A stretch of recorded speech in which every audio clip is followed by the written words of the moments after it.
Crabs in a Barrel. That's the finale. And also, you mentioned his eye being effed up. Something I noticed this time watching the finale of season two is you still kind of see the bruising from Yeah, the he still has fight. the bruising and cuts. Facts. And I forgot about. I didn't remember that the last time. Yep. Uh, Now let me see here. The episode starts out with him taking Lottie. All right, so I think this is the first episode where we see Earn in manager mode. Because in Yep. season three, we get a lot of episodes of him sort of doing the manager mode thing, and this is the first Hmm. time we see him doing that because he's having to Yeah. juggle getting everybody's passports for the Europe trip, Man. Yep. and also just Him stuff with Lottie and then getting a lawyer for Paperboy. yeah, and try and he like this whole time Alfred's been asking him about trying to get a Jewish Oh. representation. And Period. that whole thing. Yeah, and Yeah. all right. First, let's get with so Ern with Lottie and Van. Hmm. They talk to that teacher. I think this is in the Yep. finale. Yeah. See now I'm getting to where I last watched, and now I'm bleeding it with the beginning of season three because I'm in the beginning of season Yeah. three. But Good. the teacher or the principal is like, so Lottie is gifted. We should probably send her to a better school. Yeah. And Ern's like, well, is there any way we could have her be here? And she's like, here? This is a You're wasting your terrible place. talents here. Yeah. Which is interesting. And Uh, then, remember, but right before they left, it was like if she wasn't as good, would you tell her? She like, no, I'm only telling the people who got parents can be something special. No, I'm on, mhm. yeah. It was like, oh yeah, that's really how it be though. Those I, parent wait, conferences. dude. There was and when I went in school, uh, in I went to like math science type schools. Yeah, And so, like in middle school and in high school, there are two opportunities yeah. where I had to take an advanced level course. But the problem Mhm. was my at both times when I took them, it effed up something with my other schedule. Like the second one was for advanced reading and writing or whatever, but that effed up with band, and I wasn't gonna quit band. Although now in Yeah, hindsight, I'm like, dang, did I F myself up? Maybe. I don't know. Uh, yeah, but then the other one was for math, and the thing was like I was advanced in one lesson in that math class, yeah, and then as soon as I got into that advanced class, I was effing up because yeah, I didn't know that much. I just knew that one specific thing yeah. really good. That Uh, just that was just like with me. In middle school, there was gifted and talented, which is a whole thing for like the better students, which I didn't get into because I wasn't gifted nor talented. But in high school, it's taking AP. They would like take these AP courses that'll be better for college, which didn't even translate. But I bought the Kool-Aid they was selling, and I take up like AP history. It was AP US history and AP government. And boy, did I struggle. I uh, struggled more in the AP US government. The AP history. I was pretty much because I was pretty much go history, but the U.S. government and all that, and all the other stuff we had, all the DBQs we had to write. I was like, yeah, my brother, he was an IB and had all the AP classes and everything. I think the one thing it taught him was just how to like study because he was studying all the time just to keep up with those classes. Uh, and I was just like, I didn't study. And I didn't want to study. I was a terrible studier, bro. I Yeah. could never stay focused. My home time is my home time. That's my time. Like F you. I would not do home I would do homework either in class or before school during breakfast Oh wow. because I'm not doing homework at home. Yeah, I'm not that's the gonna whole do thing homework. nowadays. It was like you should teach homework shouldn't be you shouldn't have to have homework. You should be able to teach them what you during the class day because some not everybody's home situation is different. Not everybody's gonna be able to have the time to set aside a few hours to actually do homework because you got other aspects of life you got to be dealing with. Maybe you got to have a job or babysitter stuff where you can't necessarily do it. But that's a whole another story for a whole another day. But yeah, that the start episode starts off that he's at the lawyer meeting and he brings Lottie with him, and that just goes to show the managing style. He's like, you're not as professional as Al wants him to be. Mm-hmm. He couldn't do anything. He had to take it as his kids. He couldn't really do anything else. So it's like he's just trying to juggle everything, like you were saying, trying to juggle being a dad, being a manager. All this is just like life just keeps coming, keeps throwing haymakers. It's also funny, like Al and Darius. Well, especially Al. Like Al will complain about uh Ern not stepping up, but also Ern's like "Hey, so I know you're a drug dealer and time means nothing to you." And I was like, Yeah. "Thanks." It's like I was not doing anything to help earn what Yeah, you facts. think. With the moving and everything, that wasn't even they had the movies and everything Aaron had to handle, do himself. He also had to help Darius get his passport, which yeah, that was Yeah.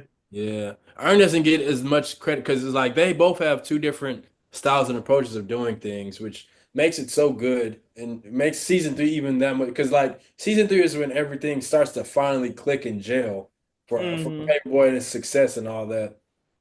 And Yeah, but then that has its own different problems, which is fun. man. Yeah. Uh, so let's see here. They help Darius get his passport through those Jewish people, and that's when he learns about the they can't stake it.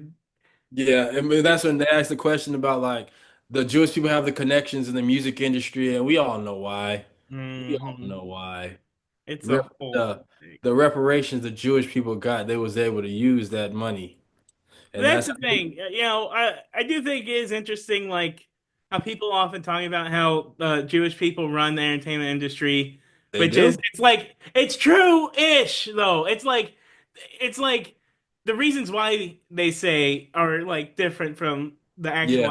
actualities, I You know think. what I think? It's just like the money. Well, I've already said alluded to, it, but the money they got from the Nazi camp and all that, the money, the reparations they got from that, they used that money to like invest into like music, the music industry, because a lot of people, the people who run the stuff, like the A&R heads and all that, run who people who own the labels. There are a lot of, I ain't gonna say they're all Jewish, but a good portion of them have some kind of Jewish ties in the music industry, the entertainment industry, sports industry. It's like everything that the big money makers, like Jewish people have some kind of hand in the pot because I feel like so the money they got from reparations, which is another reason why black people should get reparations. Because yeah, not to compare two different traumatic experiences with Jewish people and Nazi I Germany think and all they're I that. think they're more related than some people Yeah, give credit. yeah. Uh, but yeah. White people, man. They stole the land from natives, used black people to build up the land.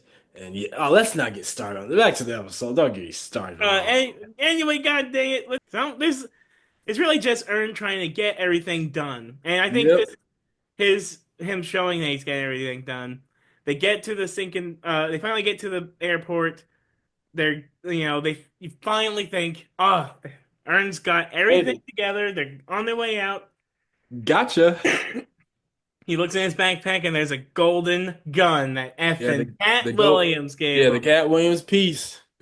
And he had the way he handled that shit was very demure, he made a way out of no way, but Al seen it, he was like, nigga, I seen what you did. And because also I don't know if because also you remember how Clark County said something how his I don't think it was I think his manager also had a gun, So but I no, don't so all right. I've also been so confused. All for every time I've watched this episode, I've been confused. What happened at the end? Whose backpack did Ern put that gun in? For the longest time. This time I know it. Uh, I think it was Ern's backpack, but he just moved it to say like it was no, somebody it else. was Ern's backpack, but I was always wondering whose bag did he put it in? Did he put it in the manager's or did he put it in Clark's bag? And for one, at the end of the episode, so when Al is like, I saw what you did. Yeah, That's the sort of stuff I wanted that you shit to I'm talking do. about. Yeah. And then we find Clark County comes back onto the stinking state or the plane, and he's Yeah. like, "Oh man, my manager." Da, da, da, da. And then Ern says, and at first I'm thinking, did Ern just look out for himself and get rid of the manager so that manager couldn't sign Al? Because that's why I Yeah, was thinking at first. that's another because Al Show was saying he was talking to the manager about yeah, but I just really think Ern didn't even realize Ern was just too like he just realized I got to get rid of this gun quick. He didn't like No, think. but then after that he says that was in Clark's bag, and that means Clark uh Mm, blamed his manager. Clark put the gun in his manager's bag.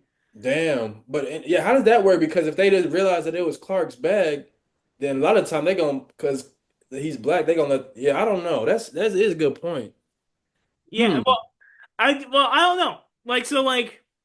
Because when Clark gets back on the plane, he's like, "Whoa, it's crazy. My manager had a gun on him. Yeah, piece." Yeah, exactly. Uh, but then Ern says it was in Clark's bag. So Yeah, like, yeah, exactly. Cause like, yeah, cause that's like when the last thing they said, it was like that wasn't even my God put it in Clark's bag. That which is crazy. so it means either Yeah, A, yeah, either Clark said that's not my bag, that's my manager's, or Clark himself put the gun in his manager's bag. yeah. Or That's why I and was. Clark seen it, he was like, oh shit. Or maybe it was just two different guns. I don't know. I don't think it's too It's different. one of those. It's not gonna be answered. Never gonna be answered. You just But got to get Gambino in a sit down, which will never, hopefully, happens one day. But yeah, but the yeah, thing is, like Al, I don't know. I think my every time I've watched it, I've always been wondering, well, where does this put Al and Ern? And I yeah. still think, regardless, it is still in a somewhat weird place because even in season three, there seems to be a disconnect between. A little bit. Then towards then I think a little bit spoiled, but after he gets built out of jail, I think that's when that everything gets back cool because there was an European tour. You can tell they got they're dressing a little bit nicer, got a little bit more money. They're making Yeah, money from but tours. I think about like I'm not gonna say too much, but like the phone episode, Yeah, he has to get a uh, hold. and Yeah. Ern's in manager mode, and Al is just like basically just trying to hang out, but Ern's just too. Oh yeah, yeah. When they were sitting in the green room, yeah, Uh, yeah. but that's for A whole nother next day. episode on Yeah, another a little bit week. of spoilers for season 3. That's it for the Atlanta talk.